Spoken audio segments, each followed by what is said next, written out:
do I address you? You can call me Love. Puff, where did that come from?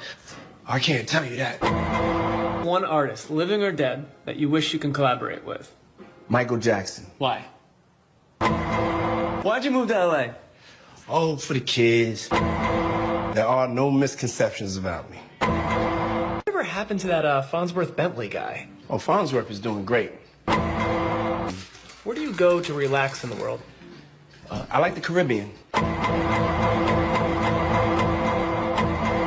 Sean P Diddy Combs is all over the news. He's just everywhere. You can't get away from him. Sean Combs. Sean Diddy Combs. Sean Diddy Combs. Sean Diddy Combs. Sean Combs. Sean Diddy Combs. Sean Diddy Combs. Sean P Diddy Combs. Sean Diddy Combs. Sean Diddy Combs. Puff Daddy and P Diddy. Sean Diddy Combs. Now, I'm not really a Puff Daddy, Sean Diddy Combs kind of guy. I really don't have much interest in him. So up until this morning, I wasn't quite sure why I was seeing his name everywhere. I mean, I knew he dragged some chick down a hallway, something like that. But my God, is this man in trouble. A judge has recently refused a $50 million bail package offered by his lawyers. So yeah, he's kind of fucked. And the music industry, Hollywood, Wall Street, they're all bracing themselves. Because I think this man's gonna sing and get heaps and heaps of people incriminated. And we're gonna learn all about it together, right after this quick sponsor. We are living in unpredictable times with digital currencies on the rise, a whopping $35 trillion of national US debt, and inflation levels at a 40-year high. Elon Musk has warned the US dollar is heading for destruction and that these factors could bankrupt the US. Financial experts are urging Americans to prepare right now. That's why you should strongly consider physical gold and silver to help protect your retirement accounts like IRAs and 401ks. Preserve Gold is giving away a no-cost, no-obligation free wealth protection guide that contains over 25 pages of detailed information and insights. Learn how you can put physical gold and silver into an IRA or 401k, and even purchase precious metals for delivery directly to your home. All you need to do is text the word bearing to 50505. Preserve Gold has hundreds of 5-star reviews and millions of dollars in trusted transactions with satisfied clients. As an exclusive offer to my viewers, in addition to their free guide, you can also get up to 15 grand in free gold and silver with a qualified purchase. So don't wait, claim this exclusive offer from Preserve Gold today. Text bearing to 50505 or visit offers.preservegold.com/bearing. So yeah, P Diddy Combs is being held without bail in a pretty rough jail in New York, I'm led to believe. And apparently the guy's on self-deletion watch because he's likely to rot there for another year until his trial. He's accused of racketeering conspiracy, sex trafficking and transportation to engage in prostitution. He's pled not guilty, and as I said, the judge denied bail, $50 million in bail offered by his lawyers. So yeah, the guy's not in a good headspace. Combs has been denied bail in connection with the sexual abuse and sex trafficking charges he faces. And as Les Trent reports, the music mogul who once traveled by private jet to all those mansions is now in a jail that is notorious for its bad living conditions.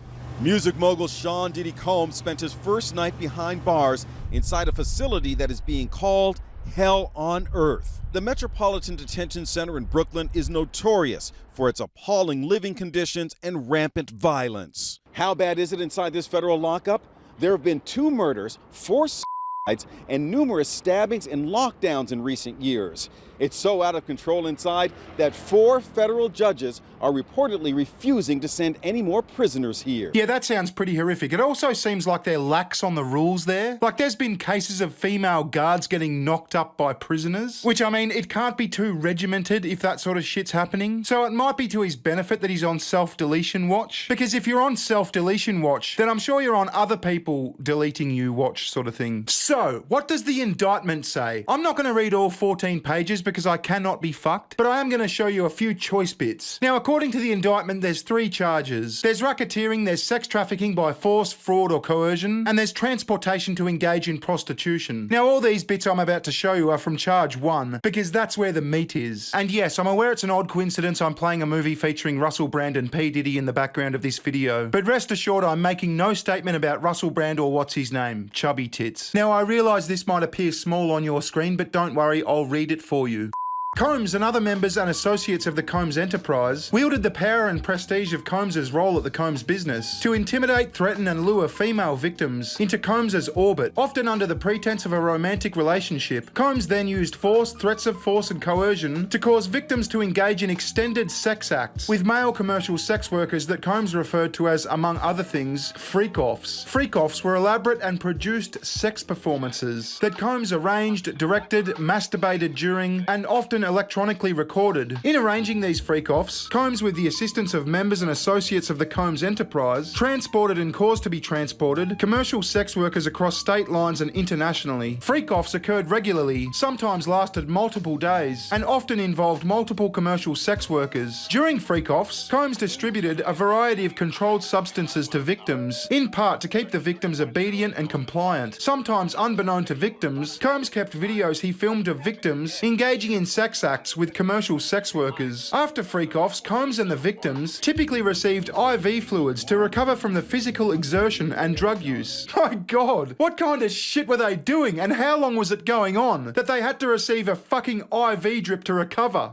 Members and associates of the Combs enterprise, including high-ranking supervisors, security staff, household staff, personal assistants and other Combs business employees, facilitated the freak-offs by, among other things, booking hotel rooms for freak-offs, stocking the hotel rooms in advance with required freak-off supplies, including controlled substances, baby oil, lubricant, extra linens and lighting, cleaning the hotel rooms after freak-offs to try and mitigate room damage, arranging for travel for victims and commercial sex workers and Combs to and from freak-offs, supplying Combs with requested supplies, delivering large sums of cash to Combs to pay commercial sex workers, and scheduling the delivery of IV fluids. On or about March 2024, during searches of Combs's residences in Miami, law enforcement seized various freak-off supplies, including narcotics and more than 1,000 bottles of baby oil and lubricant. Now, can we just stop there for a sec? I've got two things to point out here. Firstly, imagine being the poor motherfucker assigned to freak-off cleanup duty. You'd want a fucking biohazard suit. Imagine that's what you're doing to try and claw yourself some influence or some potential fame or just a paycheck. You're cleaning up jizz and sweat and probably blood and spew. Wow, that's fucking gross. And secondly, 1,000 bottles of baby oil and lubricant? Fucking hell. If we just consider that the average bottle of baby oil is like 300 ml, that means he had just under 80 gallons of baby oil and lube on hand. And for reference, this is a 55-gallon drum. This motherfucker had almost 2 of these worth of lube and baby oil on hand at one of his houses. Fuck me. I mean, I'm not saying that's a crime, but it's quite remarkable.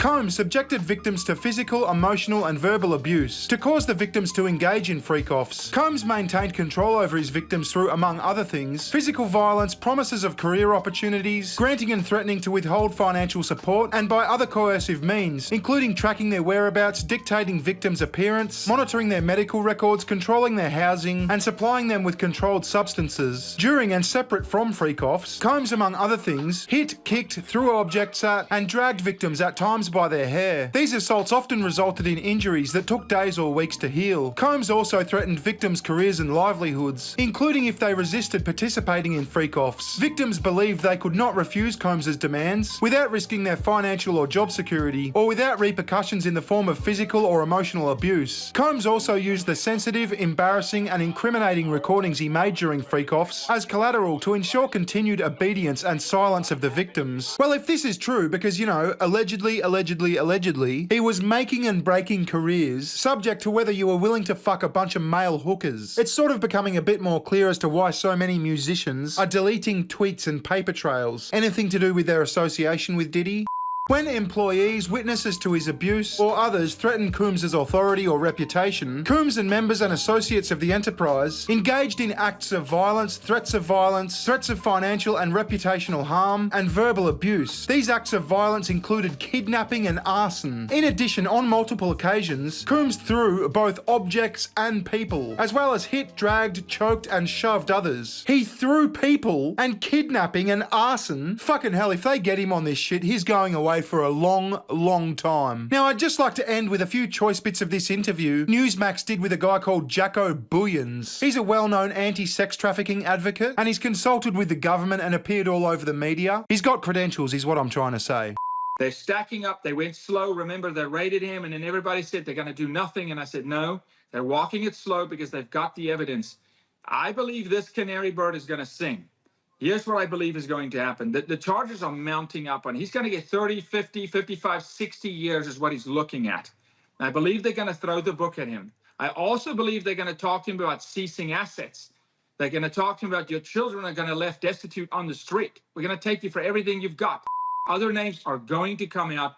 Sean will talk. That's why Jay-Z is running. That's why Jay-Z is nervous. Jaguar is talking about it. So many other artists at the moment. The industry is squirming because they know Sean is loose-lipped. He will talk. Now, you're going to see Hollywood film industry implicated, Wall Street implicated, professional sports implicated. Remember, allegedly, I'll say allegedly, because they make us, right? Minors did attend these parties. Minors. That charge has not been brought yet. If that charge comes, now you're looking at life. So, this morning I knew fuck all about Diddy, and I still know fuck all about Diddy. But I do know he's in some serious shit. The reason I wanted to make this video is to sort of educate myself, and to give a kind of surface level description of what's going on, because I'm sure much more shit's gonna come up. And it's gonna be really interesting, and I wanna cover it. So this is sort of a jumping off point. Anyway, follow me at Twitter. It's @bear_ing. Thanks very much for watching. I'll catch you next time. Ta-ta, bye-bye. Recession, session. Advertise